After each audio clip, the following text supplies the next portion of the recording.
Y'all got me cheesing over here, dude. I just made a video called Old Jungle versus New Jungle, if you guys have not seen. And some of y'all literally missed the entire point of the video. I'm not there to say that Old Jungle is better or that my flaw... Like, I played Jungle back in the day, and Old Jungle is literally just not the same as 2025 Jungle. That was the whole point of the video. You can disagree with me on everything else, but it's just not the same. And I raised 10, I would say, elements of truth points. Even if you don't agree with those points, some of those points have elements of truth to them that maybe you should look in the mirror. That being said, some of these comments are hilarious to me. Before we get to the Mac Daddy of comments here, we're going to go through that in a second. But let's take a second and respond to some of these other comments, because I think, again, you guys just missed the point. Point 2 is my biggest student. True old league number of champions that could jungle was extremely limited because most champions couldn't handle the damage dealt by jungle camps and sustain themselves. This is actually true, and I read this comment the other day. This guy makes an excellent point. I talked about how in old league, like, there was a lot more champion diversity, and I was kind of looking at it through that sense of, like, season 2 all the way to season 8 versus season 8 to where we are now. He is true, though, that way back in the day, like season 1 and season 2, I started playing in season 2. It was like Fiddlesticks and Warwick. I think Udyr was in the game at that point. You really only... Champions had to have sustain in their kit. So he is actually correct on this, and I was wrong. This one right here takes the cake. I haven't even read this. I just started reading it, and I laughed so hard. So let's go through it. I can't stand listening to you talk about Dragon's power level. They are not that overpowered. Learn to read statistics. First off, I'm in post-edit here. I'm an economics major from Vandy, you dumbass. I think I know a thing or two about how to read some statistics. Buddy, as shown in the video, aggregated data, here's how aggregated data works. It's not my opinion. If the aggregated data is telling you that the first dragon gives you a 30% chance of winning the game and all 4 dragons at soul point gives you a 70% chance to 80% chance of winning the game, that means they are overpowered. That means the teams that get them are winning at a ridiculously high percentage of the time.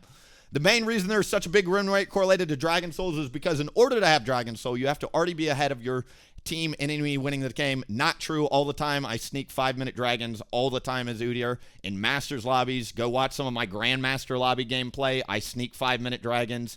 That is absolutely not true. Hey guys, to be clear, I was saying dragons. He's using the language of Dragon Souls here. The point holds true. I get Dragon Souls all the time because the enemy jungle will be spam ganking or doing something like that. And I think that literally this argument just does not hold true in solo queue. I think in team-based play, yes, the team that's ahead controls the pit, but in solo queue, I can count dozens of games where I've managed to get a Dragon Soul, where I've had 3 losing lanes or no access to the pit, or I've managed to sneak it while they've got bad macro. At low elo, you can exploit this. It's overpowered. The diversity in the jungle did not change at all. Things like ADC in the jungle were just a momentary thing. I agree with that. Riot did nerf things like Ezreal jungle very quickly.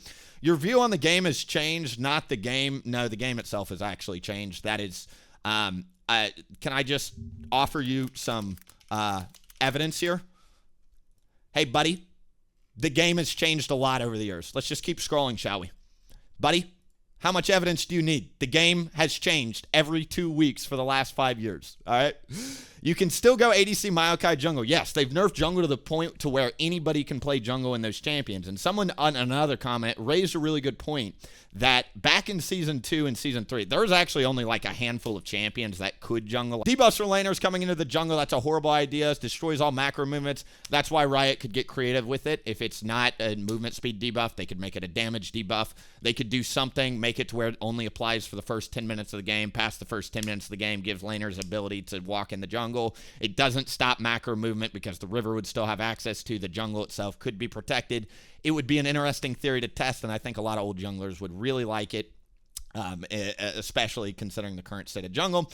Sports were able to run the map fruitfully, but people did not acknowledge that. Yes, people back in the day used to buy nothing but wards and walk around the map and just follow. Where you're wrong, though, is that a support has kill pressure. Now, okay, Alistar's combo does half my health bar as Udyr. Back in the day, it didn't used to do that. And you're going to say it did, but it didn't. Dude, I never, ever, ever, ever, ever remembered supports having the highest level of kill pressure that they have. It became a lot easier to jungle, 100%. Props for playing Udyr, but telling that worst junglers always win. I never used language like always. I think in general, using extremities in life is a bad thing. I think that in general, a lot of the times, bad junglers can win. I don't think that in the grand scheme of thing over the course of a 500 to 1,000 game climb that bad junglers always win, but I'd see junglers who literally get so out-jungled it's unbelievable, but we still lose because I've got a soft griefer on my team, or they've got better laners, or what have you. Again, the fact back in the day where people had higher win rates is due to overall knowledge and skill increase over the years. That is not true. Jungle had higher carry potential. I literally featured a clip in this game of Tarzan being the 3 levels higher than everybody else on the bot lane, and he's getting quadra kills at Baron. His auto attacks are pumping out 600 damage. We had higher carry potential. I'm not going to argue with you on this point, dude. I literally just had higher carry potential back in the day. Someone being able to solo carry the game was sometimes fun, but it was always toxic to the game. Yes, Riot has nerfed jungle. I'm glad you agree with me that jungle's not the same. Seems that you're just crying over the fact that you can't be jungle 1v9 24/7 anymore. Not really, dude. I actually find that jungle is really fun, and a lot of the times I play tank Udyr specifically.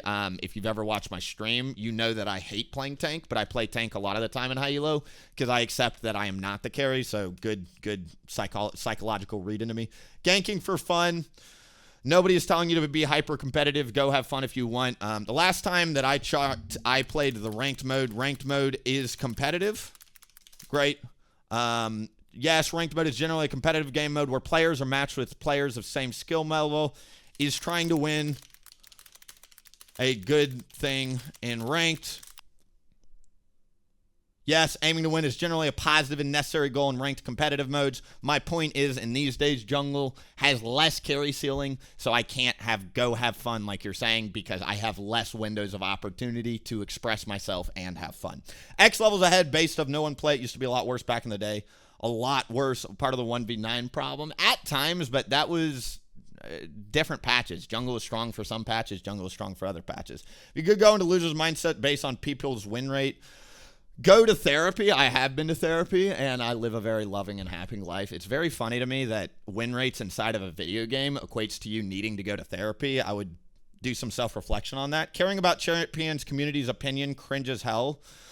Go to therapy. I love Udyr, and I love the Udyr community, and I've built a community of like hundreds of thousands of people that also play this champion. That's why I care about the community, is because we're bonding and sharing over a common experience together. It's not about me. It's not caring about what other people think about me. I'm a big circle of influence, circle of concern person, meaning essentially if it's outside my area of influence, I don't think about it or concern myself with it, and that includes the opinions of other people in the Udyr community. I have always been hated as long as I've been a streamer. It's very funny that you think that therapy would solve this. People are always selfish for the last decade. We've been spamming. It's not just a problem. It was always that way. I do agree with you on that, but I think the point that I made is people have gotten more selfish with their play styles in 2025. 1440, just go to therapy, man. Again, you've diagnosed me 3 times with therapy. Are you a therapist? Do you have a degree in therapy? Do you know me on a personal level? Do you know me outside my stream career or my persona? Strategies are still there, but as always, only a few brave enough caught are discovering them. I played full AP Malignance Udyr with a 60% win rate. I was the first Udyr to hit Masters at the start of this season. I would like to remind you that, again, you're probably speaking to somebody that you know nothing about. I had fun in most of my last 20 games. That sounds great. I said at the front of the video, if you disagreed with me, that's awesome. I extended my respect to your opinion. You didn't do the same to me. I would say this person, playing League since Season 3, done it all, seen it all. Have you been Challenger? Dude. And like the other thing, bro, I've been playing since Season 3. I am Challenger. I'm a one-trick. I haven't seen it all, and I haven't done it all, and I'm willing to admit it. The fact that you're saying you have done it all and have seen it all is kind of cringe, bro. I'm going to use your language. Kind of cringe. I'm not going to tell you to go to therapy because I don't know you.